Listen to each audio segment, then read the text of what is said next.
Queridos irmãos, que a paz de Jesus, que acalmou as tempestades,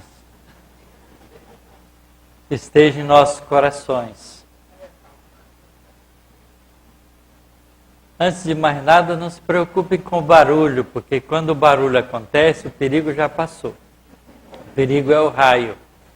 E numa cidade grande como essa, tem tantos para-raios espalhados na cidade, que a gente está bastante protegido. Nós hoje queremos trazer para nossa reflexão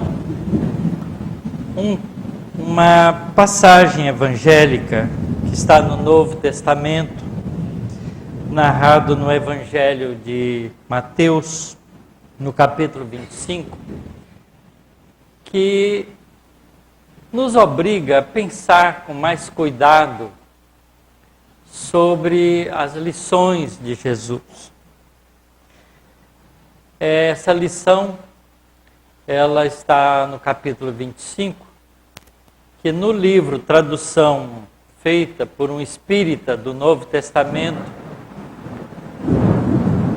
diretamente da versão grega dos Evangelhos, que é o Haroldo Dutra Dias, ele intitula o capítulo como o último julgamento. E nós vamos ler um trechinho só para fazermos o nosso comentário. E vocês todos ficam convocados a abrirem o Evangelho em suas casas, no Evangelho de Marcos, capítulo 25, e ler o capítulo todo.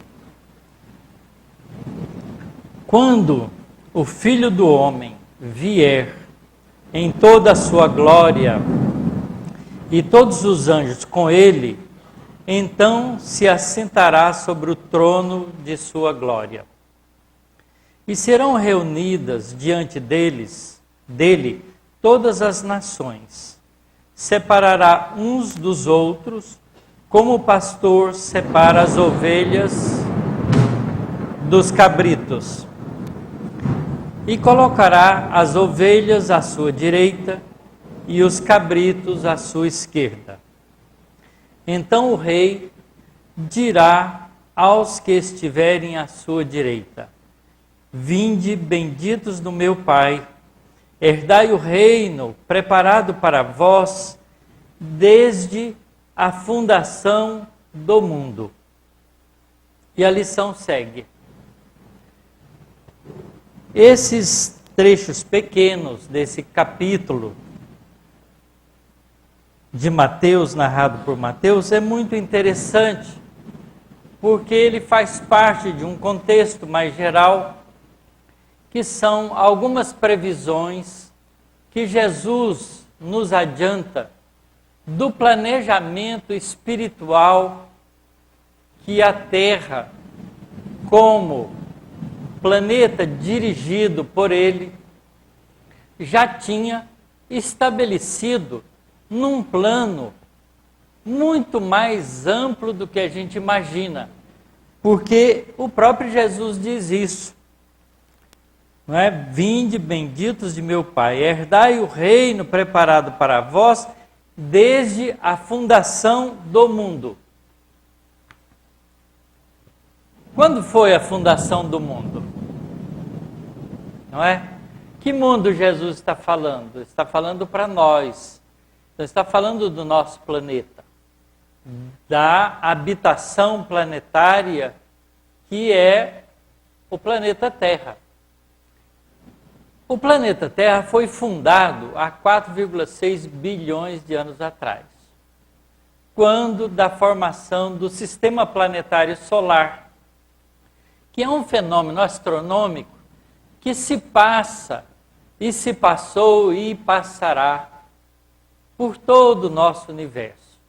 A formação de um sistema planetário é um fenômeno de aglutinação, de resto de estrelas que explodiram, que fabricaram nos seus núcleos os átomos mais pesados, que como poeira cósmica depois começa a aglutinar pela força da atração gravitacional e forma, com isso, de uma nebulosa cósmica, um sistema planetário, onde o núcleo desse sistema planetário é o nascimento de uma nova estrela, o nosso Sol, que depois evolui num processo de fabricação de calor, de temperatura, de radiação, e ao mesmo tempo, nesse processo, girando rapidamente, toda essa poeira cósmica ao redor desse astro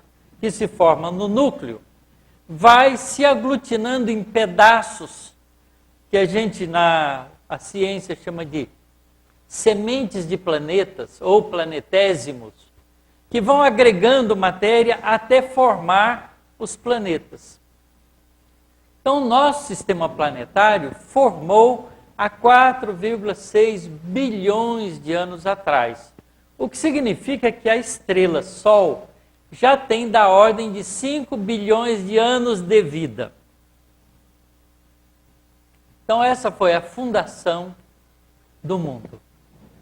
Desde a fundação do mundo, Jesus aqui nos afirma que a Terra, que ia ficar sob a sua direção, nesse processo de formação, estabelecimento, desenvolvimento e atingir o objetivo para o qual esse sistema planetário foi criado, e especificamente a Terra, está planejado que é formado na Terra, num período de evolução dela, um reino preparado para espíritos que progrediram suficientemente para estarem à direita do Pai Celestial. A imagem direita e esquerda é uma imagem de separação, mas não de uma separação absoluta, porque ovelhas e cabritos são igualmente criaturas divinas, criaturas de Deus.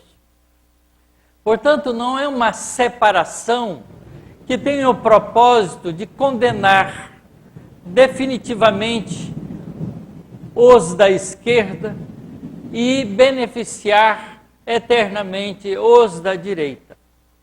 Essa visão que Jesus traz nessa lição deu margem a muitas correntes cristãs, analisando esse texto de Jesus, não com espírito, mas com a visão estreita da vida material, de modular em cima desses dizeres o famoso e temerário juízo final,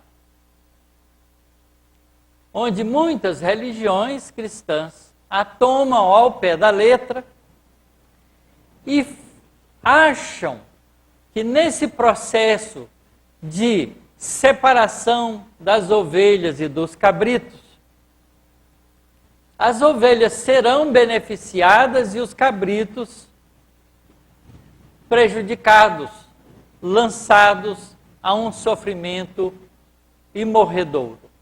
Obviamente que quem imagina uma coisa dessa não entrou ainda no significado profundo do que é inteligência suprema do universo. Porque uma inteligência suprema, uma inteligência aguda, não constrói coisas para descartar, especialmente vidas para descartar, e sim para aprimorar. Na verdade, nós, no arremedo ainda pobre e mesquinho, na sociedade humana, buscamos aprimorar a tudo aquilo que a gente inventa. Vocês se lembram do telefone antigo? Como são os telefones hoje? Não é verdade? A gente aprimora as coisas.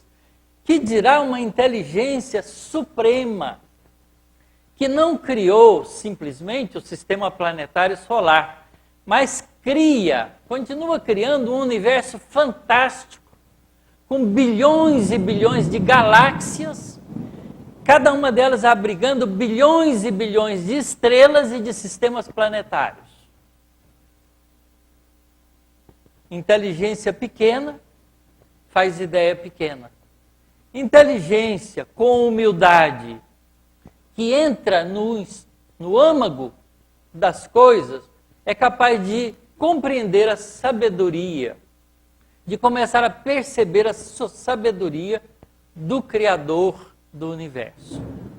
E, obviamente, Jesus, como um espírito angelical, que assume a tarefa de comandar o processo de formação, estabelecimento e desenvolvimento do nosso planeta Terra como diretor espiritual, é sem dúvida um engenheiro sideral sábio e, mais do que isso, amoroso, capaz de conduzir essa tarefa de tal maneira que haverá um momento no processo de desenvolvimento do nosso planeta em que boa parte dos espíritos que vivendo aqui já estão aptos e merecedores de uma oportunidade mais suave de continuar o progresso espiritual, precisará por isso mesmo de um ambiente favorável para isso, que certamente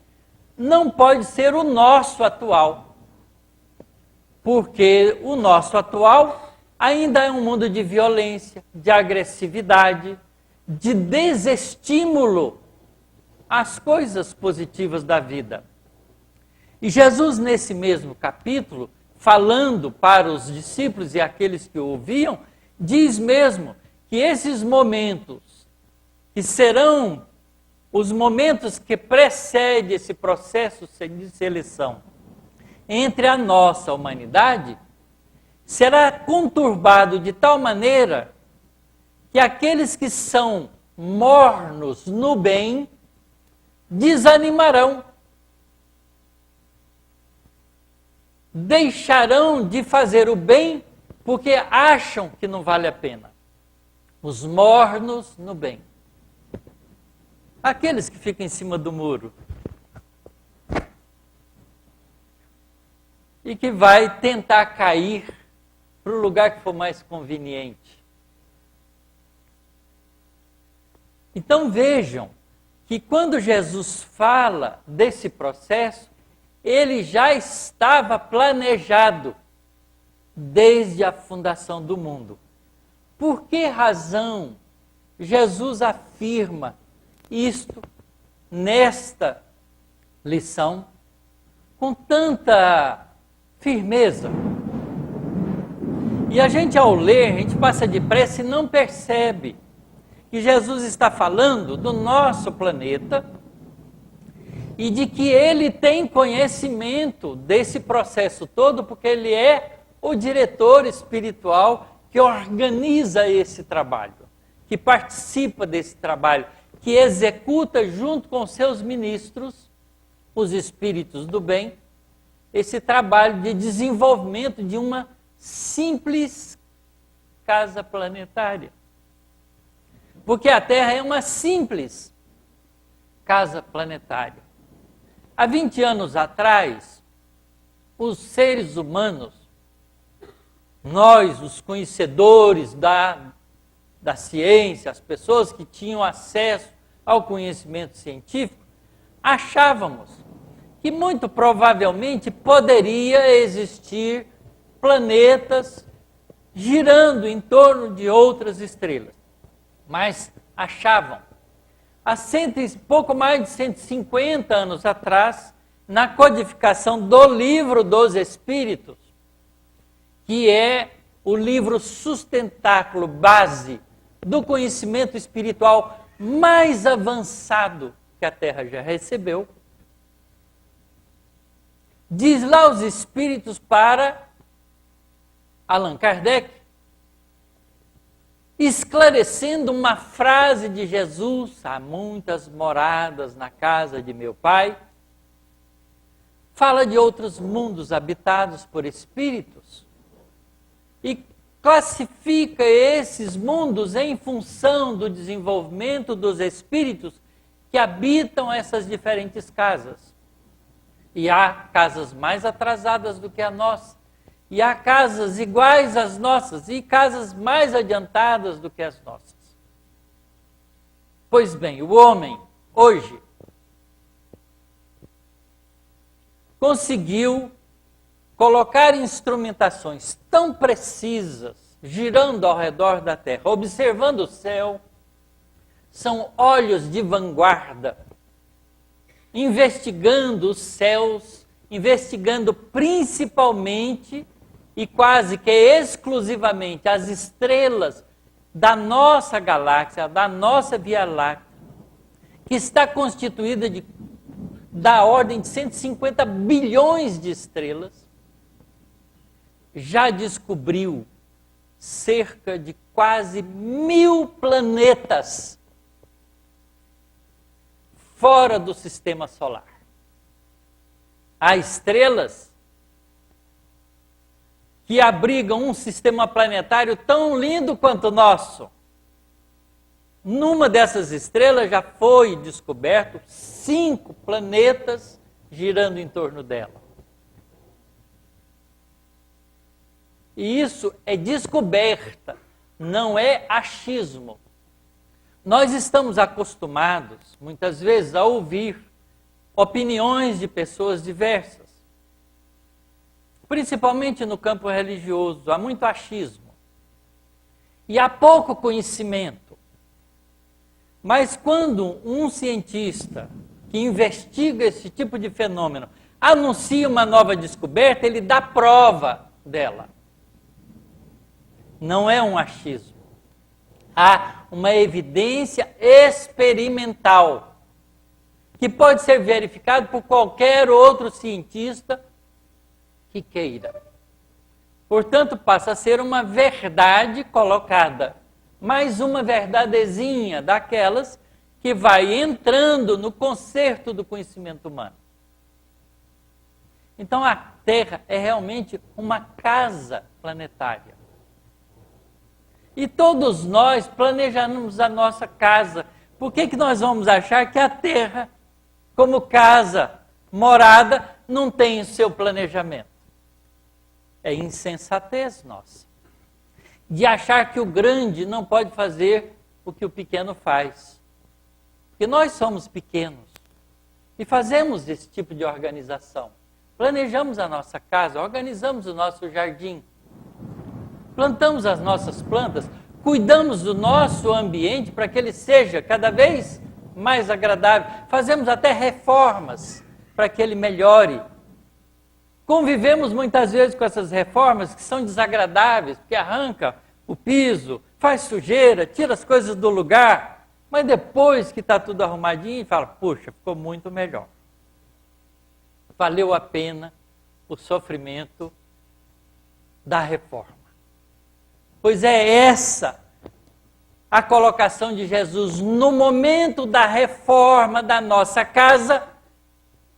Ovelhas e cabritos terão que ser separados em quartos diferentes. Na verdade, se não puderem ficar em quartos diferentes, vão ter que ficar em casas planetárias diferentes.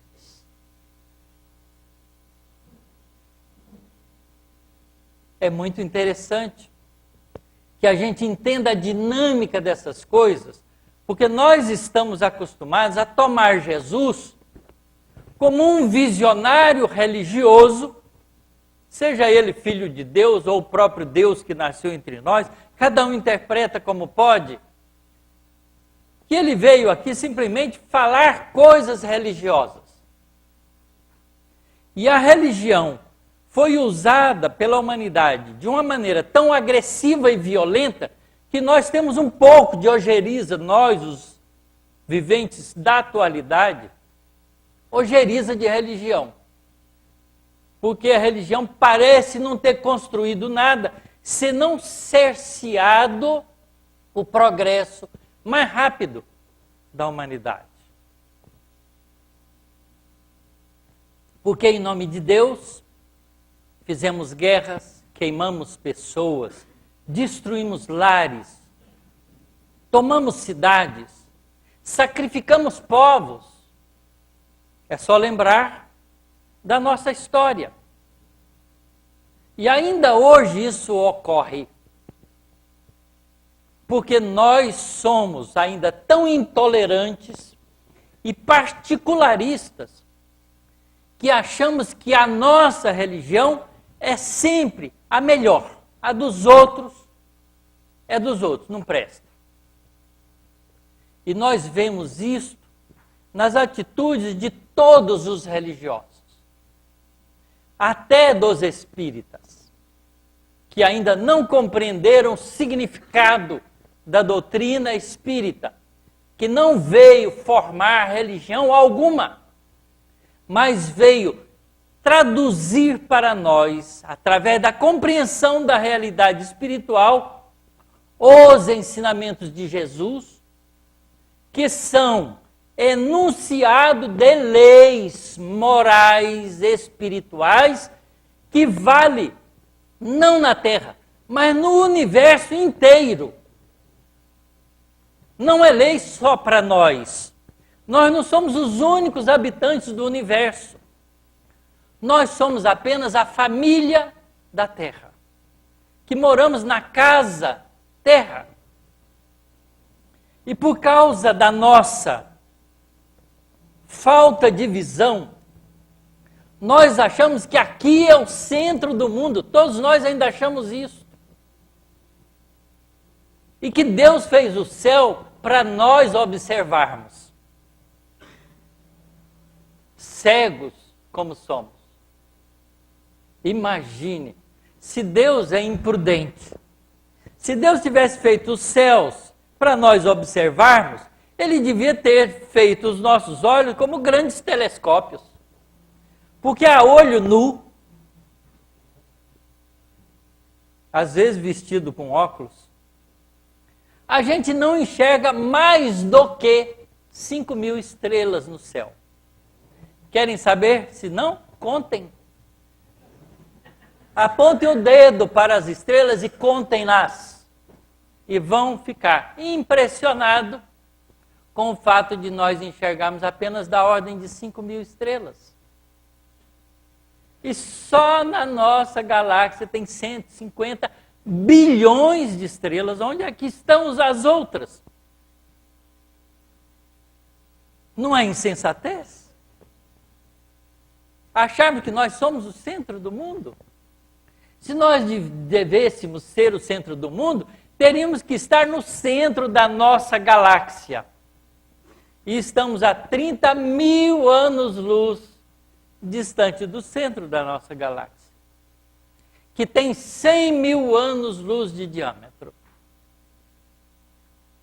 A gente fala em anos-luz, as pessoas ficam assim, 100.000 é pouco.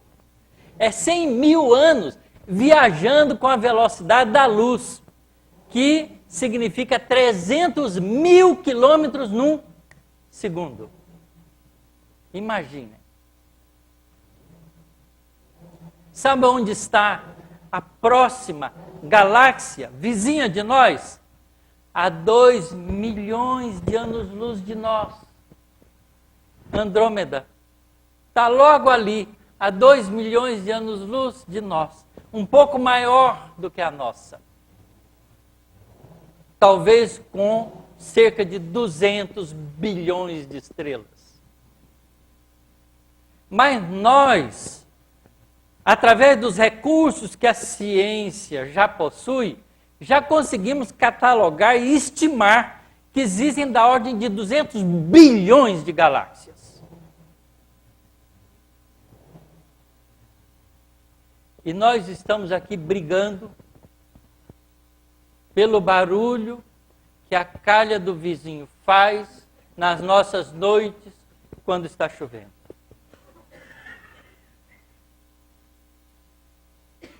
E não entendemos o significado dessa colocação de Jesus. Nós temos que estar preparados para esse processo seletivo em que a Terra está passando, não vai passar, já está passando, em que o nosso planeta, a nossa casa espiritual, será elevada na categoria de mundos que abrigam espíritos que estão dispostos e decididos por conta própria a serem melhores. Não espíritos que estão esperando o sofrimento para fazer com que se mude de comportamento interior. Já é tempo,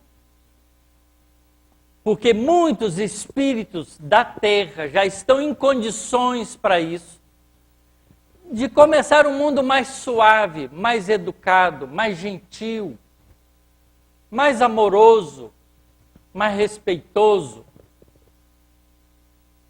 Mas há muitos espíritos ainda que decididamente estão contra esse tipo de ação, porque lhes rouba o direito de serem espíritos desrespeitosos, onde a sua vontade própria é a vontade mais importante. Que se dane os outros.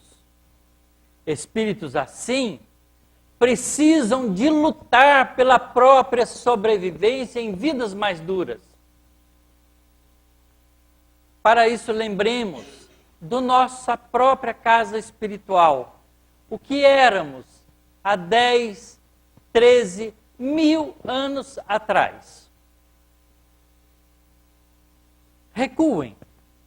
Façam esse esforço mental de recuarem até 13 mil anos atrás. Onde estávamos? Qual era a nossa história há 13 mil anos atrás?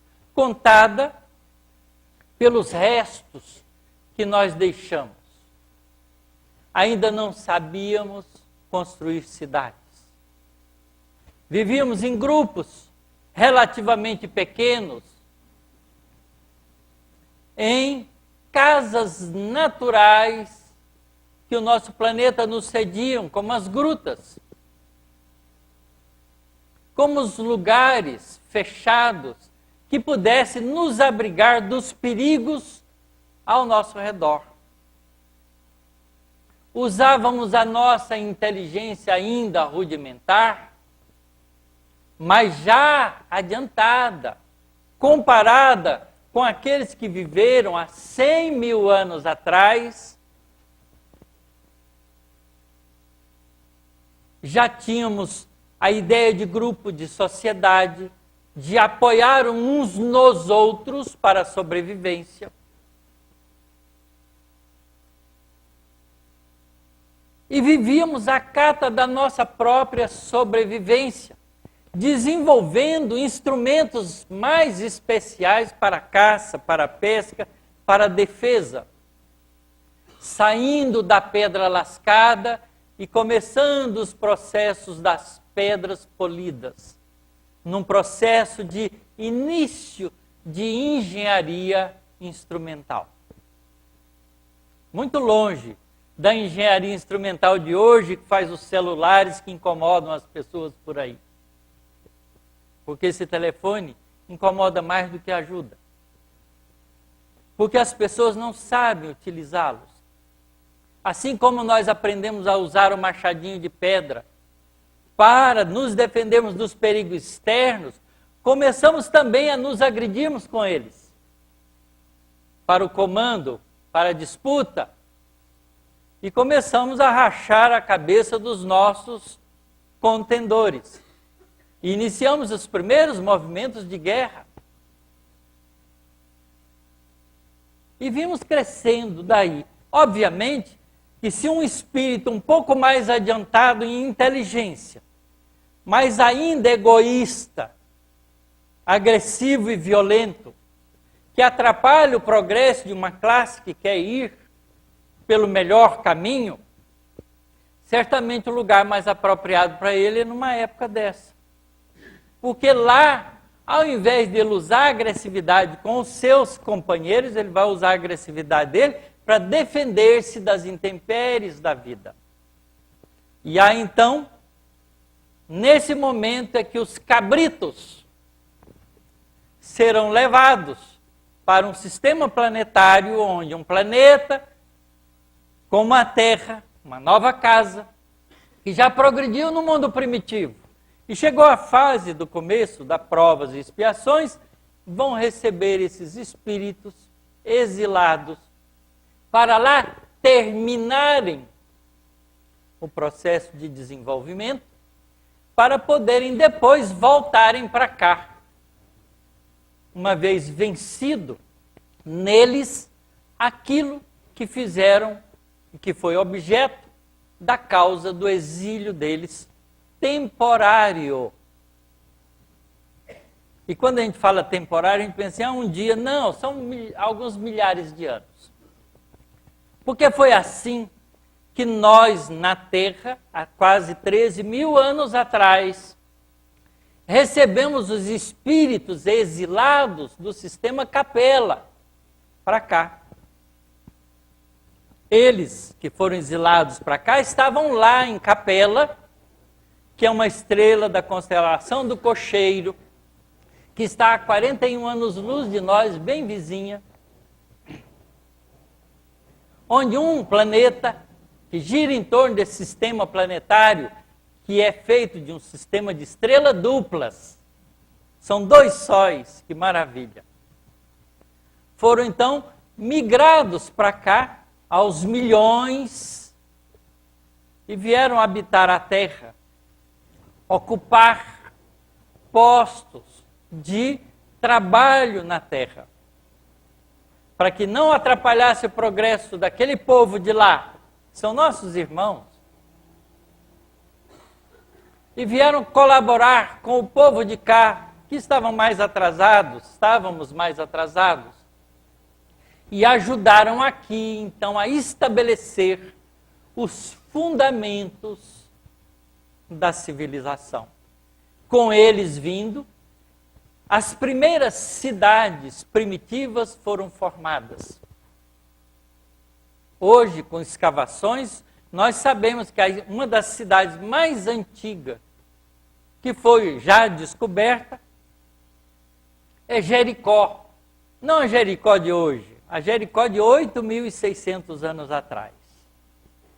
Era uma cidadezinha que abrigava da ordem de 500 famílias. Quer dizer, de 13 mil anos, com alguns milênios, eles foram entrosando com a civilização que já tinha na Terra, com os espíritos que já tinham desenvolvidos na Terra, desde o mundo mais grosseiro e primitivo até a fase das provas e expiações, receberam esses espíritos mais adiantados intelectualmente, mas moralmente necessitados de aprimoramento. E, obviamente, quem é mais inteligente vira líder. E liderando, arrasta o grupo para aquisições. E foram assim que foram formadas as primeiras civilizações, que deixaram para nós histórias muito interessantes. É só olharmos para o Antigo Egito, para os antigos Sumérios, e nós vamos ver que eles já construíam coisas fantásticas, porque tinham inteligência para isso. É só vermos os incas mais antigos, os astecas, os maias, são povos antigos que deixaram a sua marca. Onde estão aqueles espíritos? Muitos deles ainda misturados entre nós. Outros já voltaram para a capela. Porque já conquistaram os valores morais necessários para viver no mundo de regeneração. É essa a interpretação que a gente pode ter do tal juízo final. O juízo final não é uma decisão do tipo, você, meu filho, é bode, vai viver como bode para o resto da eternidade. E você, ovelha, vai berrar lá no céu, né? Como ovelha para o resto da eternidade. Porque isso é ilógico para uma inteligência suprema. Mas entre os diferentes mundos, diferentes casas habitadas, esse processo de migração e de processo de elevação no processo de crescimento faz parte de uma inteligência superior que nos educa, que nos ajuda a progredir, que nos ensina a sermos melhores. Porque nos fez a sua imagem e semelhança. Sabe qual é a imagem e semelhança que nós temos com Deus? A eternidade. Deus é eterno e nós somos imortais. Tivemos começo, mas nunca deixaremos de ser nós mesmos. A nossa individualidade está garantida para sempre. Então nós vamos progredir, crescer, evoluir, para continuar fazendo parte desse processo da criação divina, que não é uma criação estática, como nós, na primeira interpretação dos ensinamentos do Gênesis, entendemos. Deus criou os animais, criou todas as coisas, depois criou o homem. Como se as espécies foram estanques, já fossem criadas do jeito que estão. E a gente sabe que não é assim, porque nas escavações a gente vê que houve um processo de evolução, de aprimoramento genético, de adaptação a um novo mundo que ia se transformando a cada milênio. Nós, imaginem, se não houvesse esse tipo de evolução, nós continuaríamos parecendo os nossos irmãos gorilas. Nós achamos pelo menos, somos muito mais bonitos do que eles. Às vezes fazemos coisas mais feias, mas nós somos mais aprimorados, geneticamente mais evoluídos, porque nós, como seres espirituais, à medida que progredimos, precisamos de instrumentação melhor. O nosso corpo tem que melhorar para atender às necessidades maiores do espírito. É por isso que desenvolvemos essa parte do cérebro, o lobo frontal principalmente, que é a maior parte do nosso cérebro, quando comparado com os dos chimpanzés e dos gorilas, porque é essa parte que nos dá as condições de, através da influência da nossa realidade espiritual no corpo, fazer todas as redes neurais necessárias para chorar de emoção, para fazer uma prece e se envolver num processo de ligação energética com as forças superiores da vida, de criarmos harmonias, músicas celestiais, como a gente acabou de ouvir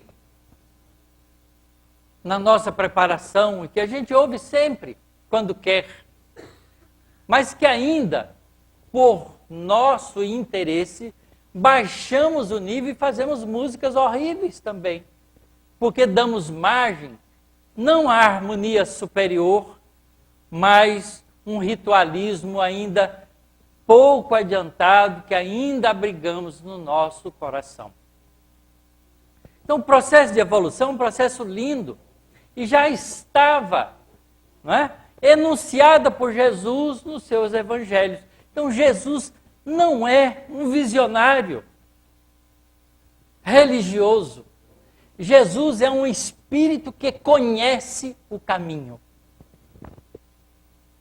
Porque ele já palmilhou esse caminho antes da terra. Porque se Jesus é um espírito angelical desde a fundação do mundo, ele se desenvolveu num outro sistema planetário, que não pode ser o nosso.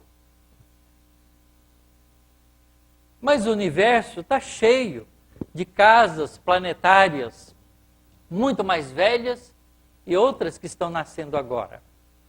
Porque Deus não criou, cria, continua criando. E nunca parou de criar. É inimaginável Deus inativo. Então é preciso que nós compreendamos essas coisas para nós mudarmos o nosso modo de agir. Porque não basta acreditar nessas coisas. Tem que fazer uso desse conhecimento para melhoria de conduta. Porque senão nada muda. Qual é a diferença entre uma pessoa que sabe ler e uma pessoa que não sabe ler, se ambas não pegam em livro em momento algum da vida? Nenhuma. Então é preciso saber ler e ler cotidianamente. Aí faz diferença. Porque o ler cotidianamente faz a pessoa enriquecer-se de conhecimento. E aí é preciso saber ler. E nós precisamos aprender a ler os ensinamentos de Jesus de uma forma diferente. Não do jeito que fazíamos, decorando textos, citando versículos e capítulos, como se fôssemos uma vitrola que já tinha gravado alguma coisa, ou um papagaio que decora uma música sem saber o significado dela. Nós temos que entrar no conteúdo da mensagem evangélica e utilizá-la em nosso próprio benefício para o nosso crescimento espiritual. Então não basta rótulo. Ah, eu sou espírita. Ah, é? Então vamos viver junto com você aí um mês para ver se você é espírita mesmo. Por quê? Porque conhece o verdadeiro espírita pela sua transformação moral e pelos esforços que faz cotidianamente para domar as suas más inclinações. Se você é espírita só porque frequenta o centro, ah, meu filho, isso aí é coisa do passado. Isso nós já fizemos nas encarnações anteriores, em todas as religiões que palmilhamos. Não é hora mais de repetir erros. É hora de acertar o passo. Mas para acertar o passo é preciso ter compreensão, entendimento. Transformar o conhecimento em recurso de fazer. E fazer. Por isso, é muito interessante amanhã esse seminário. Porque qual é a motivação do trabalhador espírita? Não é? É a da oportunidade de fazer o bem ao próximo. De ajuntar com outros que querem fazer a mesma coisa, fazer juntos. Porque nós somos uma família. E fazer junto é muito mais fácil que fazer sozinho. É por isso que Jesus aglutinou à volta dele, inicialmente 12. Depois 70. Depois 500 no Pentecostes. E agora todos nós. Porque ele deixa essa mensagem para aqueles que vão crer em mim no futuro. Essa mensagem está escrita pelo evangelista João. Então, os evangelhos não são livros religiosos, são livros de aprendizado de comportamento, de conduta, de crescimento espiritual. A gente tem que tirar da cabeça da gente essa velha ideia de religião que a gente carregou até agora, como coisa separatista. E que fez a terra, não é, virar nações que se odeiam umas às outras porque cultuam religiões diferentes. Leiam Paulo e Estevão.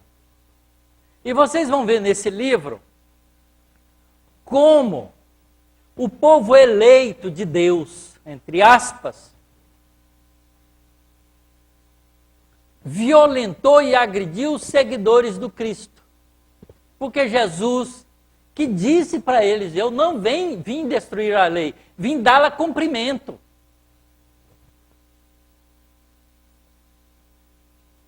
Mas isso incomodou, né, a casta de direção.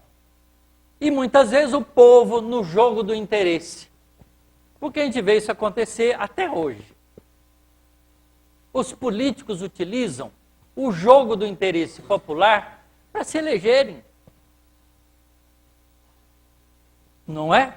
Na época da campanha, o que eles fazem? Trazem as duplas sertanejas para cantar e todo mundo acha maravilha. Vou votar nele porque ele trouxe o fulaninho e ciclaninho que eu gosto.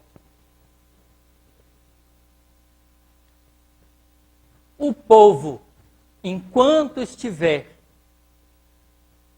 alijado do conhecimento, será massa de manobra.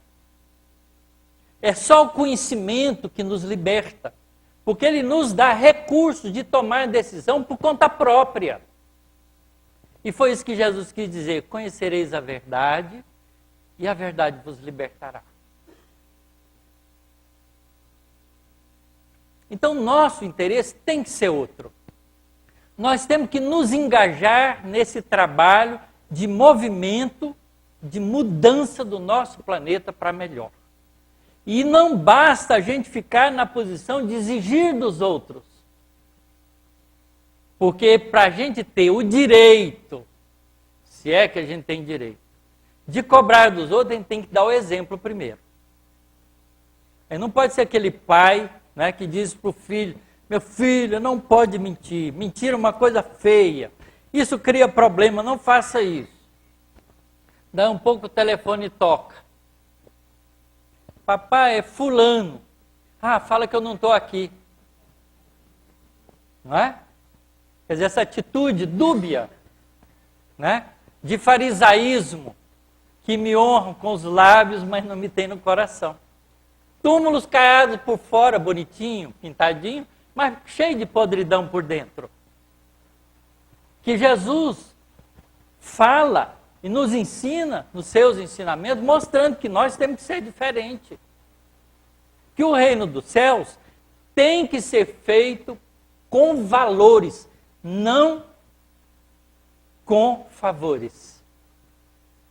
Porque a gente ainda acredita nos favores. A gente até faz promessa para ter favores. Não faz? A gente faz promessa para ter favores. Ah, se eu conseguir esse emprego, eu vou dar 10 cestas básicas.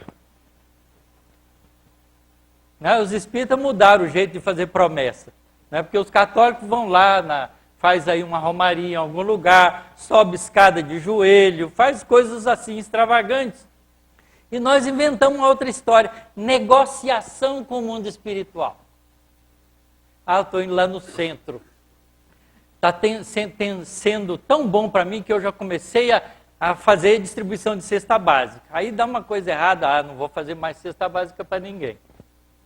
Porque a gente está na base da troca, da negociação. O que Deus precisa de nós? De nada. Nós é que precisamos dele. Mas ele nos quer, porque nos ama, trabalhando com ele pelo bem universal. Isso é diferente. Então, é esse o objetivo da separação dos cabritos e das ovelhas, nesse período de aparente juízo final, porque não tem nada de final nisso. E não pode ser assim. E Jesus nos demonstra isso com a sua atitude entre nós. Mulher, cadê aqueles que estavam aqui te julgando e que queriam te apedrejar? Ah, mestre, se foram. Pois eu também não te julgo, mas vá, aí o conselho, e não peques mais, para não te acontecer coisa pior. Quer dizer, selecione pela sua conduta o bem futuro que você deseja. É assim que a gente ganha a felicidade. A gente não ganha, a gente conquista. Por isso, Deus não dá graça para ninguém. e nem desgraça. Cada um constrói a sua própria vida com seu próprio esforço. Deus nos dá todas as condições que a gente precisa para seguir mais rápido, para ser feliz mais depressa, para conquistar o nosso bem interior mais rápido. Isso a gente já tem. Garanto para vocês, né, que amanhã o sol vai nascer de novo. É a dádiva divina que a gente recebe todo o tempo. O ar que respira, as coisas boas que a Terra nos oferece, porque esse planetinho é lindo. É muito mais bonito que os outros planetas do sistema solar. Pelo menos visto do ponto de vista da Terra. Não é? A gente olha para Marte, meu Deus, Marte é feio. Não é? É uma beleza desértica. Um planeta vermelho, sem água, sem verde, sem flores. A gente sai ali, pega um jardim, tem uma matiz de cores diferentes, de flores diferentes, que encanta os nossos olhos. E às vezes a gente não tem tempo de ver isso, porque a gente está olhando para o pé, né? Preocupado com os nossos compromissos materiais. Amanhã tem que pagar isso, tem que fazer aquilo, tem que ir no supermercado, tem que fazer isso. A gente inventa um monte de coisa para distrair dos valores reais, que são os valores do Espírito. As coisas materiais são acessórios, são material didático para nos ajudar a crescermos como seres espirituais. E a gente inverteu. Ter o caderno bonito é mais importante do que o que a gente escreve dentro dele. É hora de acordarmos. Não há mais tempo para ficar em cima do muro. E Jesus disse isso claramente: os mornos não servem. Ou a gente está disposto, toma a decisão de trabalhar pelo bem comum, seja na nossa casa, seja no nosso trabalho, seja na casa espírita, seja na casa religiosa que for. Porque o ideal é que todas as religiões se espiritualizassem o quanto antes. Porque aí iríamos todos juntos. E quanto menos cabrito tiver, melhor. Porque ninguém vai ficar aqui chorando o cabrito que foi. Não é porque a gente não quer se separar das pessoas que a gente ama. Mas tem um filho bandido que mata, destrói. A gente não quer ficar sem ele. Quantas mães estão na porta dos presídios chorando por isso? Vai exilado, ela fica, vai chorar, vai sofrer. Mas vai saber que é temporário. É só uma operação espiritual que tem um alcance que vai ajudar o indivíduo a melhorar e voltar, porque os exilados de Capela, a grande maioria voltaram. A maioria dos espíritos já foi de volta. Mas ainda tem capelino teimoso por aqui. Alguns de nós. Vamos nos conscientizar do significado do Evangelho. O Evangelho de Jesus não é um livro religioso cheio de preceitos religiosos. Não é isso. É um aclaramento espiritual da realidade que existe e que vigora no universo inteiro. Porque Jesus foi muito claro dizendo: o céu e a terra vão passar, mas as minhas palavras não passarão, porque elas são enunciado das leis espirituais promulgadas por Deus para o universo, que são inderrogáveis. Do mesmo jeito que a gente descobriu as leis da ciência que valem em qualquer lugar. Por isso que a gente pode estudar o Sol. Vocês viram a beleza do Sol, das explosões e tal? Física de plasma, chama aquilo. Né? Os cientistas estudam aqui. E fazem no laboratório coisas parecidas em ambiente restrito. A mesma lei que funciona para o plasma, que está no ambiente restrito, funciona lá para o Sol. Porque são leis universais. As leis morais que regulam o comportamento do espírito são leis universais igualmente. E o que Jesus veio fazer, foi adiantar essas leis para nós e mostrar para nós que se nós atendermos essas leis, seremos felizes mais rapidamente. Pois sejamos felizes mais rapidamente. Que assim seja.